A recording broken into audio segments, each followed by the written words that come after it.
Thank you, Chairman. Good afternoon, ladies and gentlemen. And it's my pleasure to share with you over the next 20 minutes the subject of Be Precise and nutrient management. To start off with, I just wanted to give you an overview of what Be Precise is, for those of you who don't know.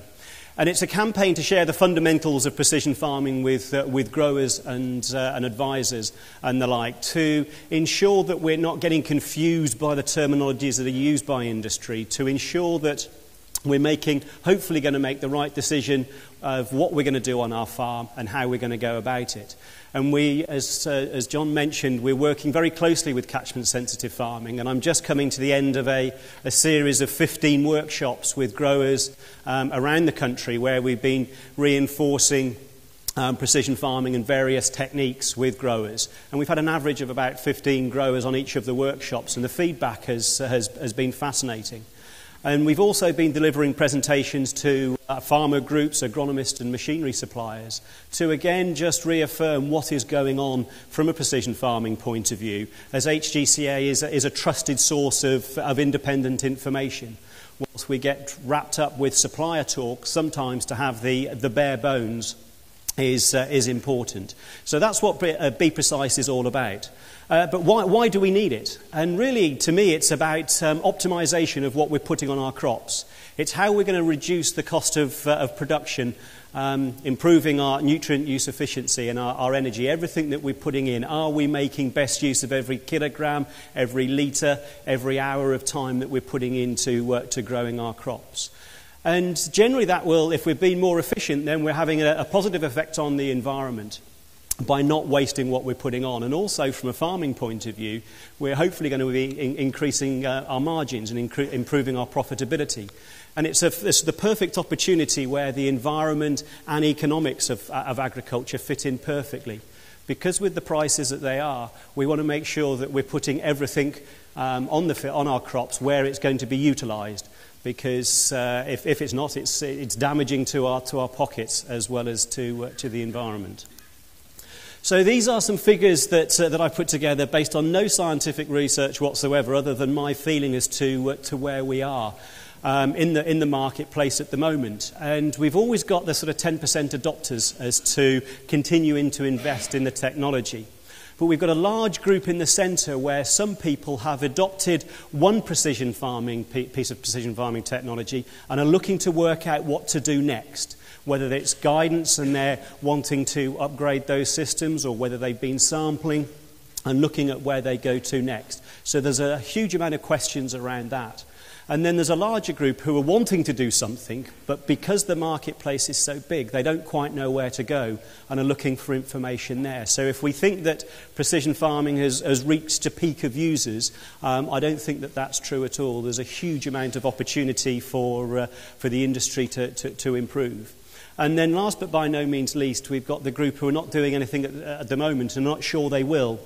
And that may be reduced maybe on the basis of farm size or accessibility and the like. So there's still that area that are not sure what to do. But then we start to see linkages with the livestock and mixed farmer and horticulture as well. And I think there's certainly great potential from that point of view. But what observations have we got from the workshops? And whilst farmers are wanting to improve their nutrient management, they're not sure where to go. They're not sure who they trust to be able to get the results that they want.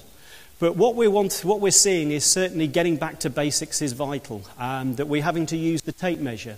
How many growers have been out there and measured the width of their drill or measured the width of their combine header? And we're wanting to make sure that if we're looking at accuracy, then the equipment that we use, we need to know what's going on. So the tape measure is a great place to start. And the spade this year, let's get back to fundamentals of what's going on within our soil. And this year, as we all know, has been extremely challenging.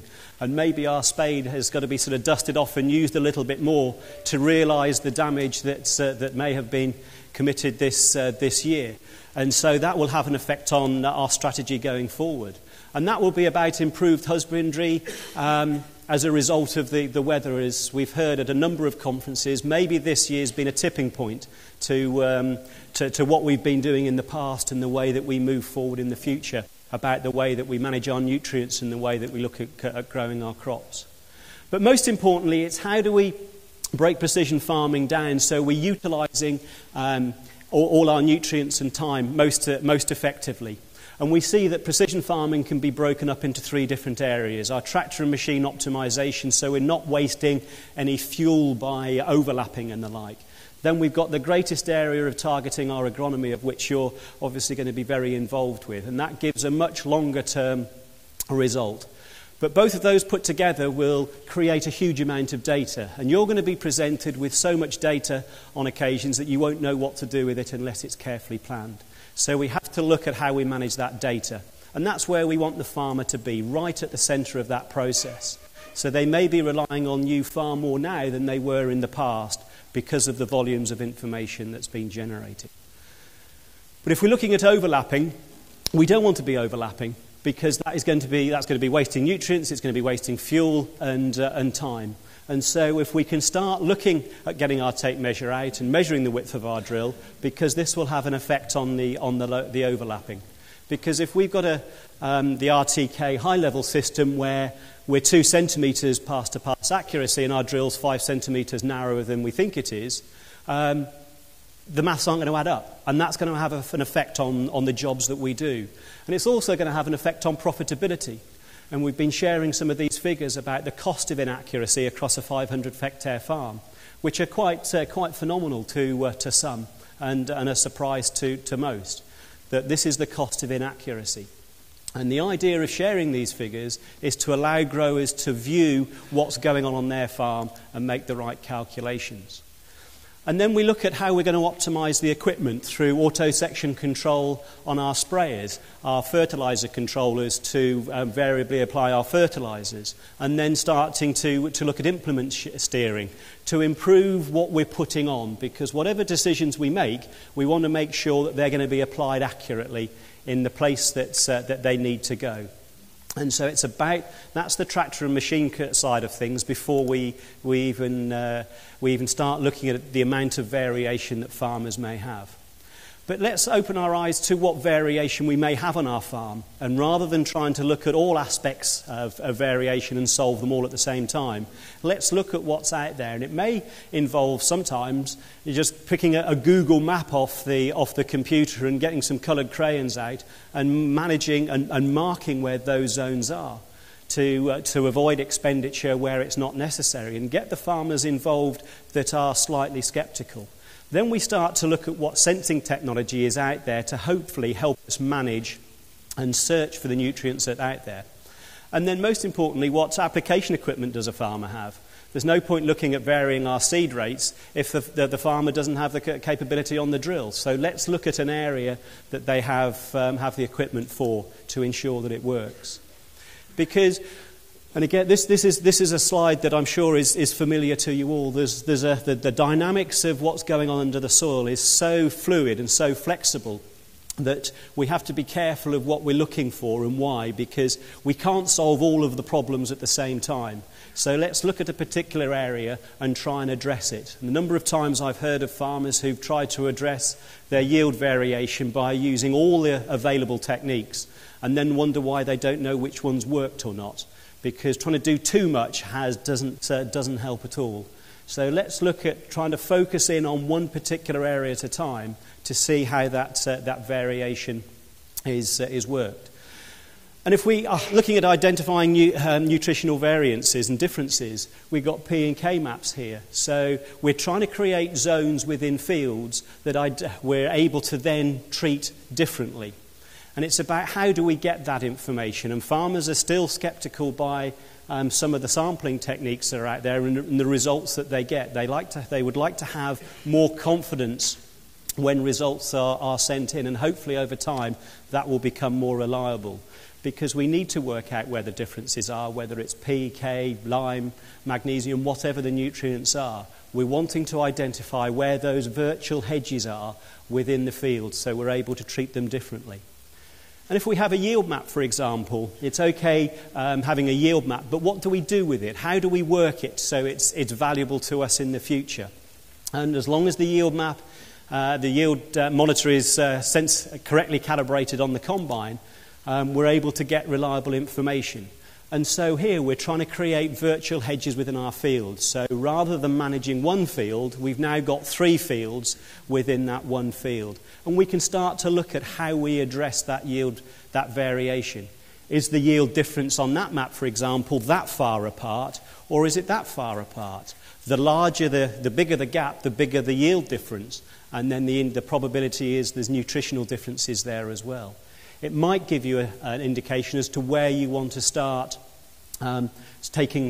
digging some holes, for example, or going to investigate what's going on in that field. And I hear from a number of growers saying that, well, we need about 5 years' worth of yield data to make it really useful.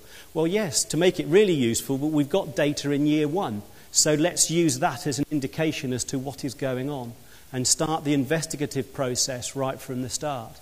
And it may not be we don't want to overcomplicate things, because if we do, we may not have the application equipment to address all of this.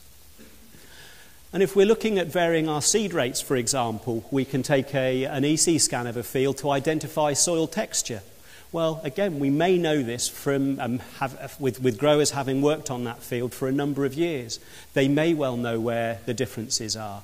But if we can use technology to allow repeatability of application, then we can start to vary our seed rates in a way that we want to from an agronomic point of view. In one of the workshops a couple of weeks ago, there was an agronomist and a farmer in the room, and the agronomist was saying, no, I don't believe in this particular technique to manage my crop canopy, whereas the farmer was going, yes, this makes absolute sense to me. So we had 2 differences of opinion as to whether this technology was going to work or not. And that's quite common, that we have differences of opinion, because, as you know, that you have different ways of going about working with your farmers and the way that you want or the way that they want to go and grow their crops. And it's about what makes sense to them, and if varying our seed rates through putting more on the heavier areas and less on the lighter areas, if that makes sense to you as an agronomist and the farmer, and that's what you want your strategy to be, then great, go for it. A lot of farmers would like a lot more information as to whether that really does work. That may come in the future. But if it makes sense to the grower now, then go for it. Give it a go. We've been doing this for years anyway. If that particular map was 3 fields historically, we've been putting more on the lighter areas and more on the heavier areas in history.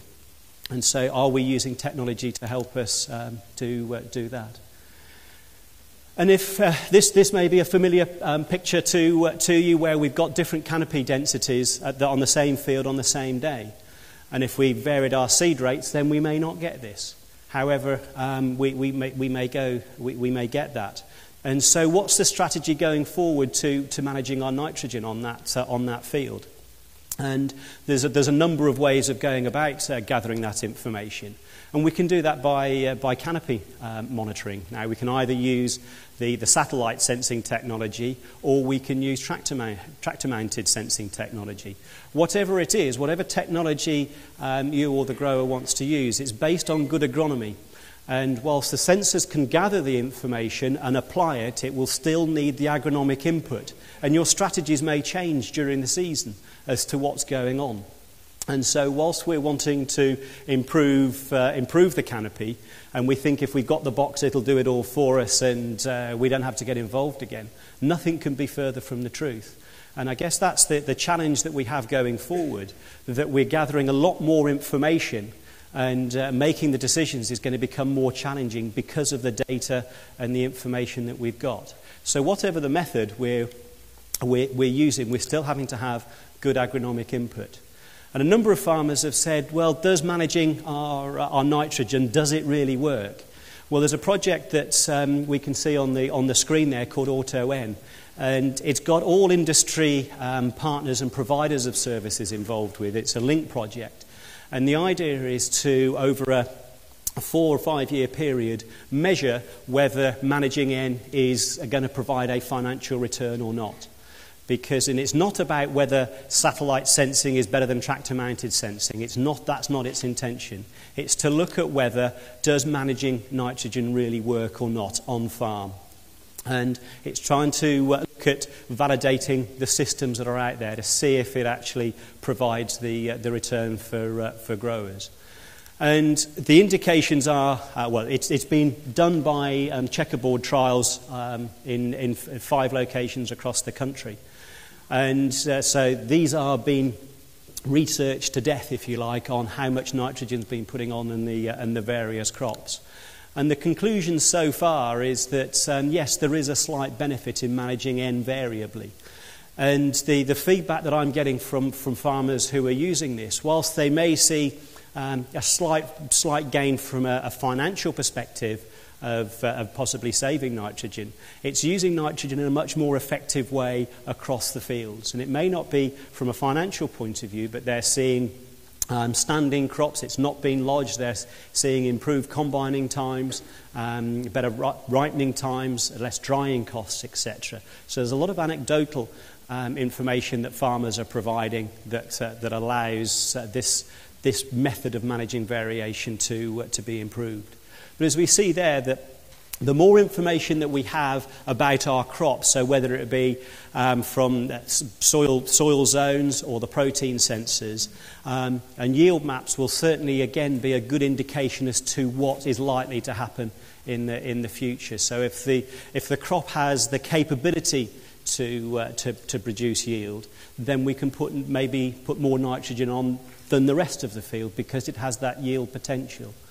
And so it's looking at the technology, but more importantly, how is the agronomy going to fit in that? How are you going to optimise and maximise what is going on within the soil and within the crops? So there's more work to be done on that yet, and I'm sure you will hear the feedback from what's going on.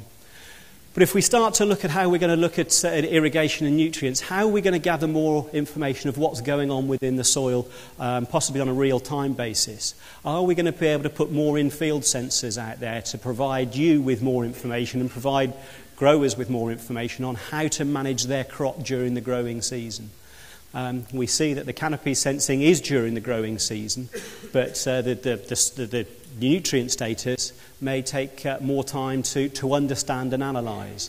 But if we're able to put real-time sensors in there from an irrigation point of view, we may be able to gather more information. And as we've seen from this year, drainage is becoming more of an issue, and the focus of how to get the water away from our crops more efficiently and more effectively, and how we're going to manage that. And certainly since I've prepared these slides and from the workshops, drainage has come from sort of reasonably low on the interest list to being much, much higher.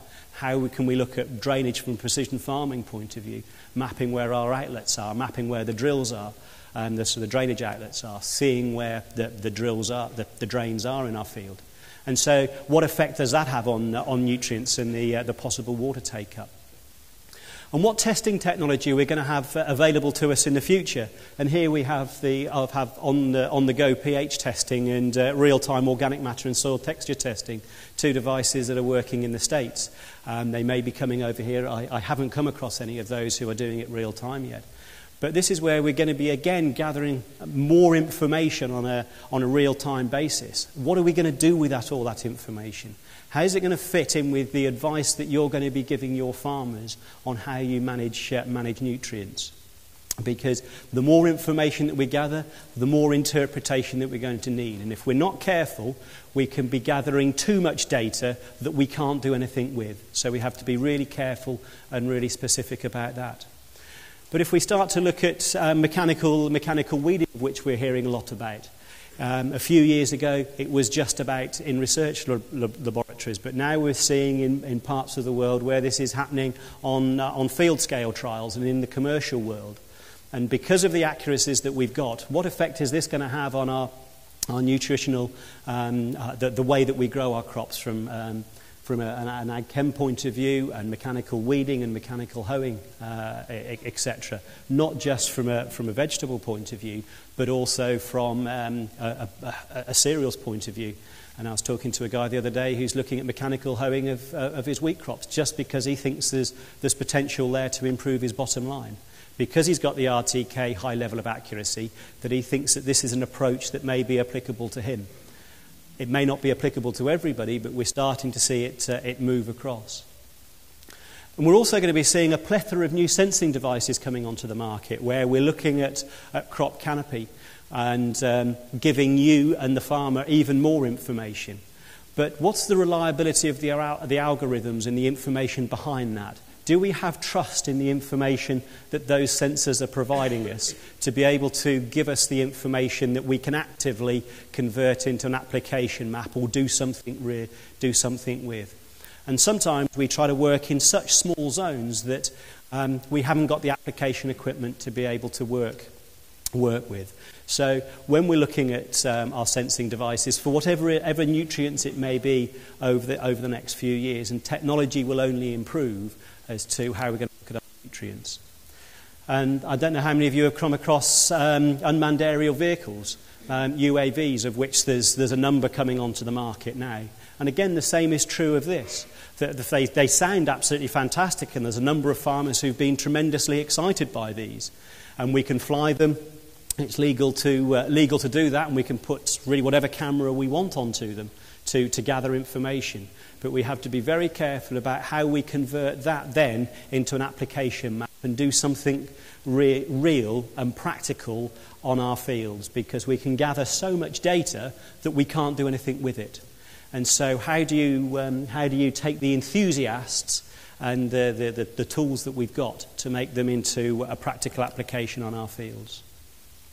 So really, from a sensing perspective and our nutritional management, there's so much out there that where we can gather information, and it's a real challenge for growers to work out where to start and what to do. But the sensors over time will certainly allow us to gather a lot more information of what's going on within our fields, and certainly within manageable zones of our fields.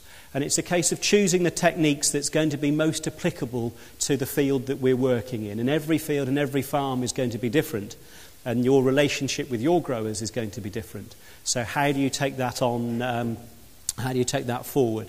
And certainly the algorithm development underpins any sensor developments. So don't get carried away by the cameras and the sensors that are out there. Just check to make sure what the algorithms and the robustness of those algorithms are, to ensure that the decisions, that the agronomic decisions that you're making can be based on good science and applied correctly. Because most of all, it's the human involvement with all of this, and it has to fit into the farming system. Because if we don't, then it won't work. Because we can get carried away and think that the sensors are going to do everything for us. But your role is going to become ever more important. Because we want to make sure that all the nutrients that we put on our fields are going to stay on there. And they're going to help in the growth, in the development and the growth of the crop, rather than the algae bloom that may be growing in our streams because of incorrect nitrogen, incorrect nutrient application. So it's about improving the bottom line. It's about improving the environmental awareness, but it's also about making sure that we can get the best out of all of the crops that we grow, because we're managing our fields from a zone perspective in a better way than we have been doing in the past. Thank you very much indeed.